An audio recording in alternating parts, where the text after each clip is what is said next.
ಏಳನೇ ತಾರೀಕಿಗೆ ಲೋಕಸಭೆ ಚುನಾವಣೆ ಇದೆ. ಅತ್ಯಂತ ಮಹತ್ವದ ಚುನಾವಣೆ. ನೇರ ಹಣಾಹಣಿ ಇದೆ. ಒಂದು ಕಡೆ ಕಾಂಗ್ರೆಸ್, ಒಂದು ಕಡೆ ಬಿಜೆಪಿ. ಯಾರಿಗೆ ಓಟ್ ಹಾಕ್ಬೇಕು? ಓಟ್ ಹಾಕ್ಬೇಕಲ್ಲ. ಈಗ 10 ತಿಂಗಳ ಕೆಳಗೆ ಬಿಜೆಪಿ ಸರ್ಕಾರ ಇದೆ. ಏನಾದರೂ ಕೊಡ್ತಾರೆ? ಕಾಂಗ್ರೆಸ್ ಸರ್ಕಾರ ಬಂದಾಗ ನಿಮ್ಮ ಸಲಕ್ಕೆ 5 ಗ್ಯಾರಂಟಿ ಮಾಡಿದೆ. ಒಂದನೇ ಗ್ಯಾರಂಟಿ ಗೃಹಲಕ್ಷ್ಮಿ ಯೋಜನೆ. ಗೃಹಲಕ್ಷ್ಮಿ ಯೋಜನೆ ಅಡಿಯಲ್ಲಿ ಪ್ರತಿಯೊಂದು ಮನೆಯ ಮಹಿಳಾ ಮುಖ್ಯಸ್ಥರಿಗೆ 2,000 ರೂಪಾಯಿ ಕೊಡಬೇಕು ಅಂತ ತೀರ್ಮಾನ ಮಾಡಿದ್ದೇವೆ. ಮತ್ತು 2,000 ರೂಪಾಯಿ ನಿಮ್ಮೆಲ್ಲರಿಗೆ ಸಿಗ್ತಾ ಇದೆ ಇಲ್ಲ? ಯಾರಿಗೆ ಸಿಗ್ಲತ್ತ? 2,000 ರೂಪಾಯಿ ಸಿಗ್ಲತ್ತವ? ಫ್ರೀ ಬಸ್ಸಿನ ಫ್ರೀ ಓಡಾಡ್ಲತ್ತೀರ? ಕರೆಂಟ್ ಫ್ರೀ ಆಗ್ಯದ? ಅನ್ನ ಭಾಗ್ಯದಾಗ ಒಂದೊಂದು ವ್ಯಕ್ತಿಗೆ ನಿಮ್ಮ ಮನ್ಯಾಗ ಒಬ್ಬನಿಗೆ 170 ರೂಪಾಯಿ ಸಿಗ್ತಾ ಇದಾವೆ. ನಿಮ್ಮ ಖಾತೆಯಲ್ಲಿ ಜಮಾ ಆಗ್ತಾ ಇದೆ ಇಲ್ಲ? ಯುವ ನಿಧಿ ಕಾರ್ಯಕ್ರಮದಲ್ಲಿ ನಿರುದ್ಯೋಗ ಭತ್ಯೆ ಅಂತ ಹೇಳಿ ಪದವಿ ಮಾಡಿದ ಯುವಕರಿಗೆ 6 ತಿಂಗಳವರೆಗೆ ಪದವಿ ಆದ್ಮೇಲೆ ಉದ್ಯೋಗ ಸಿಕ್ಕಿಲ್ಲ ಅಂದ್ರೆ 3,000 ರೂಪಾಯಿ ಅವ್ರ ಖಾತೆಯಲ್ಲಿ ಜಮಾ ಮಾಡ್ಲತ್ತಿದ್ದೆವು. ಮತ್ತೆ ಡಿಪ್ಲೊಮಾ ಮಾಡಿದವರಿಗೆ 1,500 ರೂಪಾಯಿ ಜಮಾ ಮಾಡ್ಲತ್ತಿದ್ದೆವು. ಈ ಎಲ್ಲಾ ಕಾರ್ಯಕ್ರಮಗಳಿಗಾಗಿ 55,000 ಕೋಟಿ ಬಜೆಟ್ ನಲ್ಲಿ ಇಕ್ಕಿದ್ದೇವೆ. ಬಿಜೆಪಿ ಏನೋ ಮಾಡಿತ್ತ ಇಂಥದ್ದು? ಮಾಡಿದ್ದೇನ್ರಿ? ಏನು ಮಾಡಿಲ್ಲ. ಜಾಬಿ ಕರ್ರೆ ಮಿಸ್ ಕರ್ರೆ. बीजेपी गरीबों का विरोधी पार्टी है, मालूम है? इसलिए अब फिर लोकसभा का चुनाव है. लोकसभा चुनाव में फिर हम अगर केंद्र में हमारा सरकार आने के बाद 5 नई गारंटी हमने घोषणा किया. क्या किया है? 5 नई गारंटी. गृहलक्ष्मी योजना जो हमने बनाया था, गृहलक्ष्मी महालक्ष्मी हो जाएगा. क्या हो गया? गृहलक्ष्मी ಏನಾಗ್ತದೆ? ಮಹಾಲಕ್ಷ್ಮಿ. ಗೃಹಲಕ್ಷ್ಮಿ ಜೊತೆಲಿ ಮತ್ತೆ ಮಹಾಲಕ್ಷ್ಮಿ. ಆ ಮಹಾಲಕ್ಷ್ಮಿ ಯೋಜನೆ ಅಡಿಯಲ್ಲಿ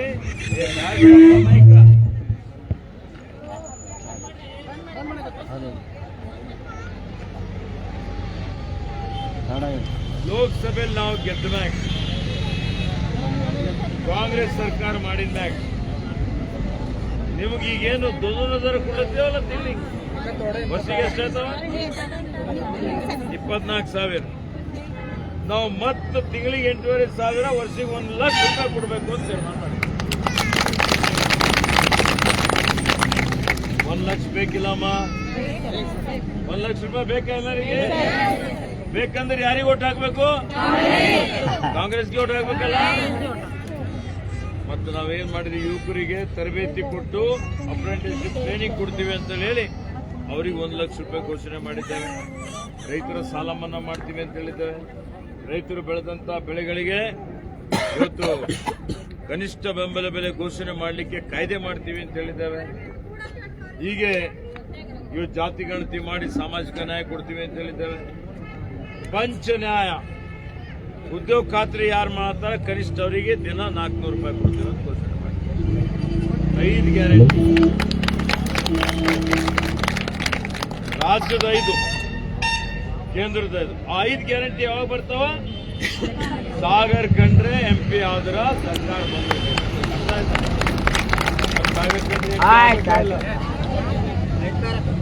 ನೀವೆಲ್ಲ 10 ವರ್ಷದಿಂದ ಬೀದರ್ ಜಿಲ್ಲೆ ಜನ ಭಗವಂತ ತುಂಬ ಓಟ್ ಕೊಟ್ಟಾರ. ಆಯ್ತಾ? ಏನ್ ಮಾಡ್ಯಾರ ಅವರು? ಏನೋ ಮಾಡ್ಯಾರ? ಬರೀ ಅಲ್ಲಿ ನೋಡಿರಂದಾರ ತುಂಬ ಬೋಲೈತೆ. ನೀವೆಲ್ಲ ಬಂದಿರಿ, ನಂದೇನು ಇದ್ದಿಲ್ಲ. ಆದ್ರೂ ನೀವು ಬಂದ ಟೆಂಪಲ್ ಅದು ಇದು ಹೇಳಿದ ನಾ ಮಾಡ್ಕೊಟ್ಟಿನಿ. ಮಾಡಿನೇ ಮಾಡಿಲ್ಲ. ನೀವೆಲ್ಲ ಬಂದಿರಲ್ಲ ನಮ್ಮಲ್ಲಿ. ನಂದೇನು ಕ್ಷೇತ್ರ ಇದ್ದಿಲ್ಲ. ಇದು ಏನವ ನನ್ನ ಹತ್ರ ಬಂದಿರಲ್ಲರು ಒಂದ ನಿಮ್ ಕೆಲಸ ಮಾಡಿನೇ ಇಲ್ಲ. ಯಾರು ನಿಮ್ ಕೆಲಸ ಮಾಡ್ತಾರ, ಯಾರು ನಿಮ್ ಸೇವೆ ಮಾಡ್ತಾರ, ಸೇವೆ ಮಾಡೋರಿಗೆ ಓಟ್ ಹಾಕ್ಬೇಕು, ಏನು ಮಾಡೋದ್ರಲ್ಲಿ ಓಟ್ ಹಾಕ್ಬೇಕು. ಅವ ಏನು ಮಾಡಿದ ಶ್ರೀಮಾನಿ ಏನ್ ಮಾಡ್ತೀರಿ? ಓಟ್ ಓಟ್ ಕೇಳಕ್ ಬಂದ್ರೆ ನೀ ಏನ್ ಮುಖ ತಗೊಂಡು ಓಟ್ ಕೇಳಕ್ ಬಂದಿದ್ಯಪ್ಪ ಅಂತ ಕೇಳ್ಬೇಕಲ್ಲ. ನಿಮ್ಗೆ 11,000 ಕೊಡಕ್ ನೀವು ಮುಂದ್ 8,500 ರೂಪಾಯಿ ಕೊಡ್ತೀವಿ, ತಿಂಗಳಿಗೆ 10,500 ರೂಪಾಯಿ ಸಿಗ್ತಾವ ಮತ್ತ ಬಂದ್ರೆ ಕೇಳ್ತಾರ ಇಲ್ಲ. ಊರೇ ಬಿಡ್ತಾ ಆಯ್ತಾ. ಇವೆಲ್ಲ ಕೆಲಸ ಮಾಡಿದೆವು, ಮುಂದನೂ ಮಾಡ್ತೇವು. ಅದಕ್ಕೆ ನಿಮ್ದೆಲ್ಲ ಉದ್ಧಾರ ಬರೀ ಕಾಂಗ್ರೆಸ್ ಪಾರ್ಟಿ ಮಾಡ್ಸಕ್ಕಾಗ್ತದೆ. ಇವತ್ತು ರೇಣುಕರ್ ಮಂತ್ರಿ ಮಾಡಿದ್ದೆವು, ನಾನು ಮಂತ್ರಿ ಮಾಡ್ಯಾರ, 2 ಮಂತ್ರಿ ಇದ್ದೆವು. ಹಿಂದೆ ನಾವು ಒಬ್ಬನೇ ಇದ್ದ 5 ವರ್ಷ ಕೆಳಗೆ ಅಲ್ಲ, ಈಗ ಡಬಲ್ ಆಗಿದ್ದೆವು. ಅದಕ್ಕೀಗ ನಾನು ಉಸ್ತುವಾರಿ ಇದ್ದೀನಿ, ಹಿಂದೆ ನಾನು ಇದ್ದಿದ್ದು ಮಂತ್ರಿ ರೇಣುಕರ್ ಆಗಿದ್ದೇವೆ. ಅದಕ್ಕೆ ನಿಮ್ದೆಲ್ಲ ಸೇವೆ ಮಾಡಲಿದ್ದೆವು. ಸಾಗರ್ ಕಂಡ್ರೆ ಒಬ್ಬ ಕಾನೂನು ಪದವೀಧರ ವಕೀಲ, ಒಬ್ಬ ಯುವ ಶಕ್ತಿ ಅಣುಶಕ್ತಿ ಇದ್ದ ಹಾಗೆ ಯುವಕರಿಗೆ ಮಾಡಿದ್ರೆ ಹೊಸ ಆಲೋಚನೆ ಬರ್ತವೆ, ಹೊಸ ದೂರದರ್ಶಿತ್ವ ಇರ್ತದೆ, ಹೊಸ ಯೋಜನೆಗಳು ತರ್ತಾರೆ. ಅವರು ಬಹಳ ಕ್ರಿಯಾಶೀಲಾಗಿ ಚುರುಕಾಗಿ ಓಡಾಡ್ತಾರ. ಅದಕ್ಕೆ ನಮ್ಮ ಪಾರ್ಟಿ ಹೈಕಮಾಂಡ್ದವರೆಲ್ಲ ಸಾಗರ್ ಕಂಡ್ರೆ ಇಟ್ಕೊಟ್ಟಾರ. ಈಗ ಬರುವ 7ನೇ ತಾರೀಕಿಗೆ ನೀವೆಲ್ಲ ನಿಮ್ಮ ಅಮೂಲ್ಯವಾದಂತ ಮತ ಬರೀ ನೀವರ ಓಟ್ ಹಾಕ್ತೀರಿ.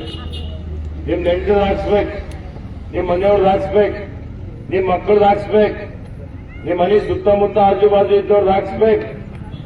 ಊರೂರಿಗೆ ಮನೆ ಮನೆಗೆ ಹೋಗಿ ಪ್ರಚಾರ ಮಾಡ್ಬೇಕು. ನಿಮ್ಗೆಲ್ಲ ಇದು ಕಾಂಗ್ರೆಸ್ ಬರೋದ್ರಿಂದ ನಿಮಗೆ ಬಡವರಿಗೆ ಸಹಾಯ ಆಗ್ತದೆ ಅಂತ ಹೇಳಿ ಇದೆಲ್ಲ ಮಾಡಿದ್ರಿ ಅಂದ್ರೆ ಸಾಗರ್ ಕಂಡ್ರೆ ಗೆಲ್ತಾರೆ.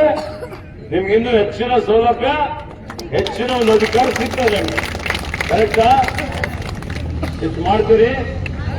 ಕಾಂಗ್ರೆಸ್ ಸರ್ಕಾರ, ನಮ್ಮ ಸರ್ಕಾರ ಇನ್ನ 4 ವರ್ಷ ನಾವೇ ಇದ್ದೀವಿ. ನಮ್ದೇ ಸರ್ಕಾರ ಇದೆ. ಏನ್ ಮಾಡಿದ್ರು ನಾವೇ ಮಾಡಬೇಕಾಗ್ತದೆ. ನಿಮ್ ಮಂದಿರ ಇರ್ಬೋದು, ರಸ್ತೆ, ಚರಂಡಿ, ಕುಡಿಯ ನೀರು, ಬೀದಿ ದೀಪ, ಉದ್ಯಾನವನ, ನಿಮ್ ಮಾಸಾಸನ, ನಿಮ್ ಮನೆ ಕೊಡುವಂಥದ್ದು ಏನ್ ಕೆಲಸ ಇದ್ರು ರಾತ್ರಿ 12 ಗಂಟೆಗೆ ನಮ್ ದರ್ವಾಜ ನಿಮ್ ತಲೆ ಖುಲ್ಲ ಇದೆ. ನೀವು ಯಾವ ಬಂದು ನಿಮ್ ಸಮಸ್ಯೆ ಬಗೆಹರುತ್ತೆ. ಅರ್ಥ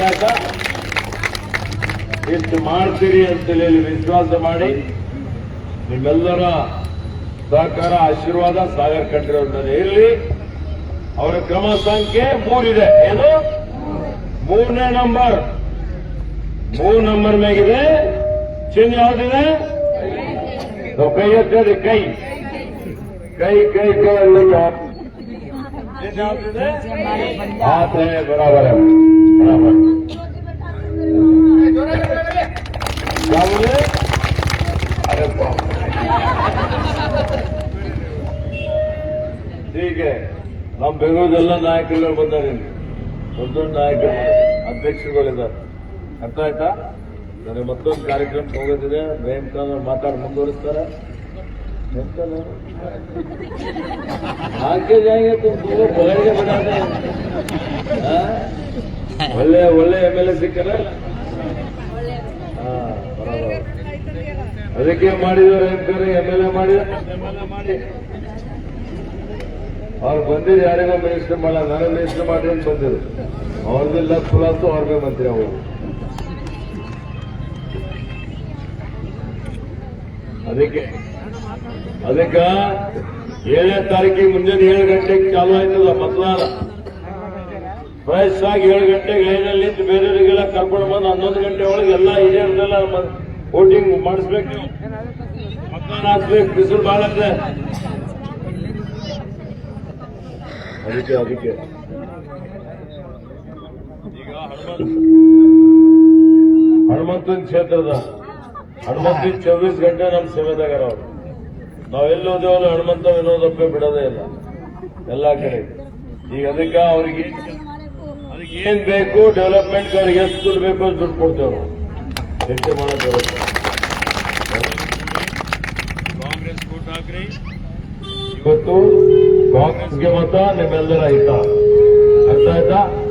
ಇಷ್ಟು ಹೇಳಿ ನನ್ನ ಮಾತು ಮುಗಿಸ್ತೇನೆ. ಜೈ ಹಿಂದ್, ಜೈ ಕರ್ನಾಟಕ. बोलो कांग्रेस पार्टी की, कांग्रेस पक्ष की, कांग्रेस पक्ष की.